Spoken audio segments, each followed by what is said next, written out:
Assalamualaikum warahmatullahi wabarakatuh. Kami dari kelompok 2.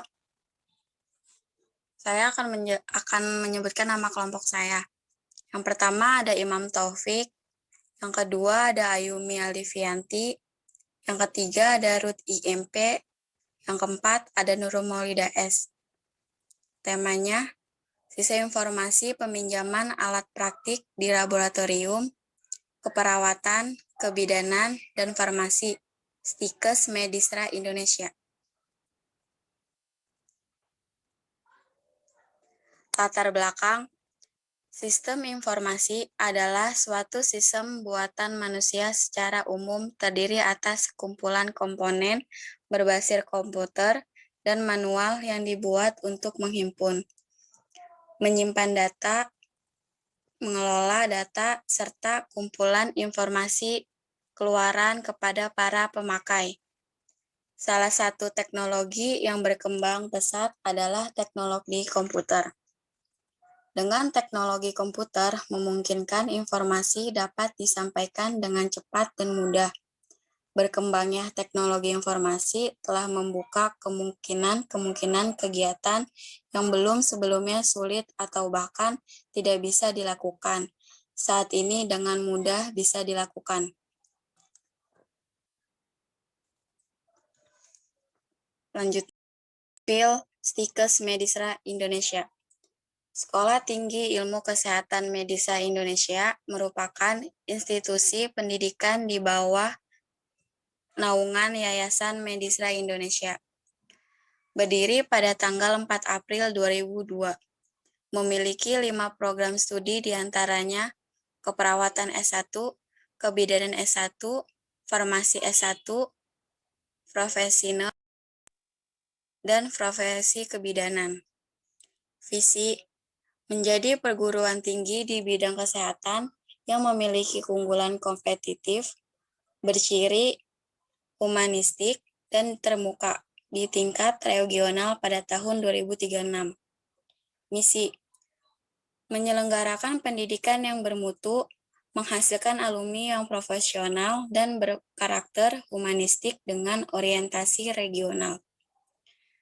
Menyelenggarakan penelitian dan pengabdian pada masyarakat yang berorientasi pada karya inovasi yang dapat bermanfaat kepada masyarakat.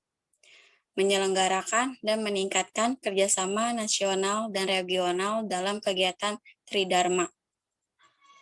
Next. Profil Stikes Medisra Indonesia. Ini ada struktur organisasi Stikes Medisra Indonesia.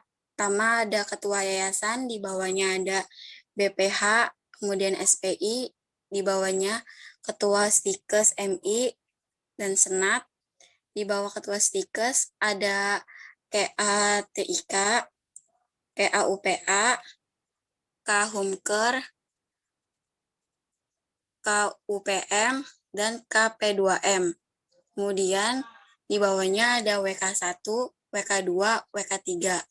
WK1 memiliki 4 ini. Pertama ada BAK, kedua ada perpustakaan, ketiga ada lab, keempat ada OP, PDD, Dikti. WK2 memiliki 4 struktur. Yang pertama ada SDM, kedua ada Sapras, ketiga ada ADM, keempat ada KU. WK3 memiliki 4 struktur. Yang pertama ada Ormawa, kedua ada Harpites, ketiga ada Asrama, keempat ada BK. Kemudian ada Kepala Prodi. Di bawah Kepala Prodi ada Sekpro dan dosen. Pembahasan. A. Analisis sistem berjalan. Pada saat ini, sistem peminjaman alat lab yang berjalan di Stikes Medisra Indonesia masih secara manual menggunakan kertas dan pendataan data-data alatnya. Masih secara manual. Jadi ketika petugas lab ingin mengetahui jumlah alat yang tersedia, harus dilakukan pengecekan secara manual. Dokumentasi peminjaman alat juga masih dilakukan secara manual, belum tersistem, jadi ketika pelaporan peminjam alat membutuhkan waktu yang cukup lama.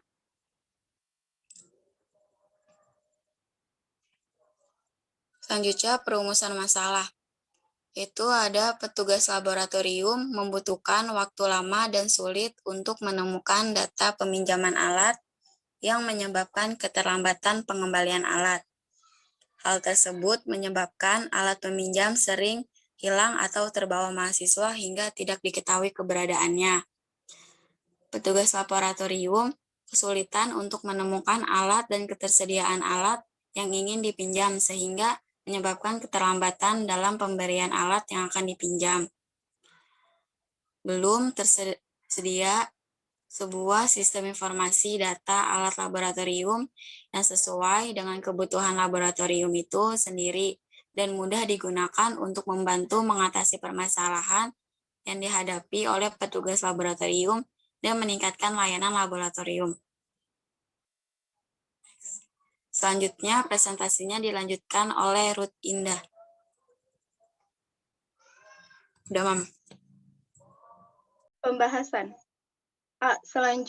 Analisis kebutuhan fungsional. Analisis kebutuhan fungsional merupakan analisis dari fungsi-fungsi yang akan disediakan oleh sistem informasi yang akan dikembangkan. Proses peminjaman diawali dengan melihat data barang di sistem, apakah sedang dipinjam atau tidak. Bila tidak, maka calon peminjam dapat mengisi form peminjaman alat diantaranya nama program studi, nama peminjam, NIM, kelas, nomor telepon, tanggal peminjaman, keperluan alat, dosen pengajar, tanggal pengembalian, dan nama-nama alat yang akan dipinjam. Bila sudah ada yang meminjam, maka harus mengganti hari lain dan peminjam harus bertemu langsung dengan koordinator kepala laboratorium. Proses selanjutnya, setelah mahasiswa atau peminjam menginput data di form peminjaman yang diminta oleh sistem, maka koordinator atau kepala laboratorium akan melakukan validasi pengajuan yang diajukan sekaligus memberikan alat yang diajukan kepada mahasiswa atau peminjam. Analisis kebutuhan hardware dan software. Oke, selanjutnya di sini ada struktur database yang dimana yang pertama itu ada admin dengan nama file, ID, nama, username, dan password. Yang kedua ada tabel mahasiswa dengan nama file, ID, NIM, nama mahasiswa, kelas, prodi, dan nomor telepon. Yang ketiga ada program studi dengan nama file, ID, kode prodi, dan nama prodi.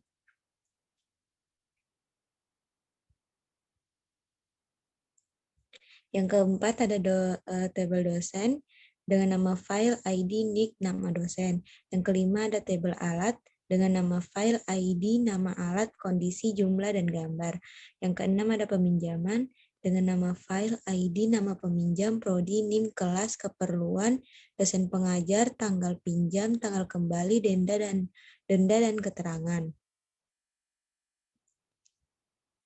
Yang ketujuh ada pengembalian dengan nama file, ID, nama peminjam, prodi, NIM, kelas, keperluan, dosen pengajar, tanggal pinjam, tanggal kembali, denda, dan keterangan. Berikut adalah struktur navigasi yang dimana pada halaman utama kita mahasiswa melakukan login. Kemudian setelah mahasiswa melakukan login, terdapat menu-menu yang dimana ada data alat, peminjam, pengembalian, dan master. Di menu data alat sendiri akan muncul lagi menu lihat, tambah, edit, dan hapus. Kemudian di menu peminjam terdapat form peminjam yang bisa diakses oleh admin dan mahasiswa. Kemudian ada menu pengembalian dan menu master. Di menu master sendiri ada data-data admin, dosen, mahasiswa, dan program studi. Kemudian activity diagram. Di sini dimulai dari mahasiswa melakukan login. Setelah mahasiswa melakukan login, akan muncul daftar tilik atau alat yang akan dipinjam dari dosen. Kemudian mahasiswa melakukan pengisian form peminjaman alat. Setelah mahasiswa melakukan pengisian form, isian form akan tersimpan pada aplikasi e-lab. Setelah isian form tersimpan di aplikasi, akan berlanjut ke petugas lab memeriksa isian form yang telah diisi oleh mahasiswa. Selanjutnya akan ada pilihan apakah alat tersedia. Jika tidak, maka mahasiswa harus melakukan perbaikan isian. Tetapi jika ya, validasi form peminjam pada aplikasi. Selanjutnya akan ke petugas lab. Setelah petugas lab mengambil alat, kemudian menyerahkan alat ke mahasiswa. Mahasiswa menerima alat, kemudian setelah mahasiswa melakukan peminjaman, setelah melakukan peminjaman, alat kemudian dikembalikan oleh mahasiswa. Selanjutnya, alat yang telah dikembalikan, petugas lab melakukan pemeriksaan alat. Kemudian akan muncul lagi apakah alat lengkap atau tidak. Jika tidak, berarti alat dikembalikan lagi ke mahasiswa untuk diperiksa lagi. Tetapi jika ya, validasi form pengembalian telah sukses dan selesai.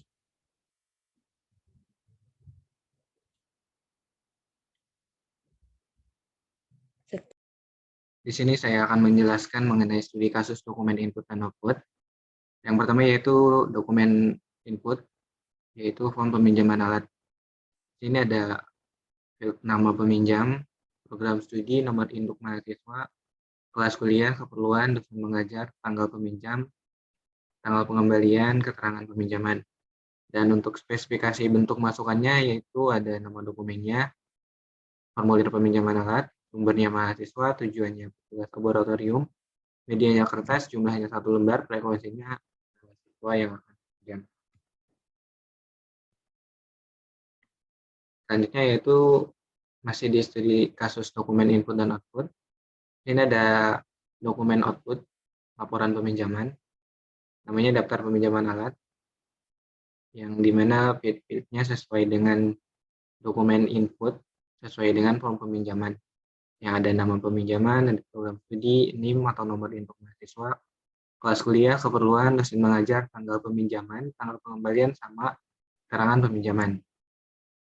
Dan spesifikasi bentuk keluarnya yaitu nama dokumennya laporan peminjaman alat, sumbernya petugas laboratorium, tujuannya kepala laboratorium, medianya kertas, jumlahnya 1 lembar, dan frekuensinya setiap bulan. Selanjutnya itu kesimpulan. Jadi dengan adanya web peminjaman alat praktik di laboratorium ini, kami harapkan dapat membantu staf laboratorium untuk mencari data peminjaman, mencari data laboratorium, dan mencari ketersediaan alat di laboratorium dengan mudah dan efisien. Jadi tidak secara manual lagi untuk pengecekannya, untuk input peminjamannya, pengembaliannya tidak secara manual, jadi secara sistem atau menggunakan aplikasi. Oke, mungkin itu saja presentasi dari kelompok kami. Kurang lebihnya mohon maaf. Assalamualaikum warahmatullahi wabarakatuh.